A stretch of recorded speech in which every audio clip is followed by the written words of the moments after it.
ગયા પછી અમુક નેતાઓના નેતુડીઓના વિડિયો જોયા,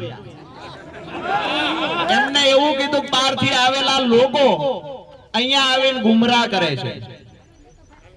બહારથી લોકો ત્યારે આવવું જોઈએ તમે માય કાંગલા થઈ ગયા। બીજી વાત કે કોઈ એવું કહેતું હોય કે અહીંયા રાજકારણ કરવા આવ્યા છે, આજે જાહેર મંચથી કહું છું કે હું કોઈ પણ પાર્ટી સાથે ભલે જોડાયેલો હોય પણ એક ખેડૂતના દીકરા તરીકે આજે આ ખેડૂતોની લડાઈમાં સાથે છું અને આવનાર સમયમાં ભાજપના નેતાઓને કહીએ છીએ કે ધાતરવડી 2 માંથી રાજુલા જાફરાબાદને પાણી મળે એ વ્યવસ્થા કરો અને ધાતરવડી 1 માં ખેડૂતો 3 સીઝન લઈ શકે એટલું કાયમી ખેડૂતો માટે પાણી રાખો। રાજુ કરપડા 13 ગામમાં ભાજપનો પ્રચાર કરવા તૈયાર છે। તૈયાર હોય તો આવી જાઓ સામે। રાજકારણ છોડી દો, હું મારી પાર્ટીનો કેસ ફેંકીને ખીતીએ ટીંગાડીને આવું। તમારામાં તાકાત હોય તો ખેડૂતો માટે બહાર આવો।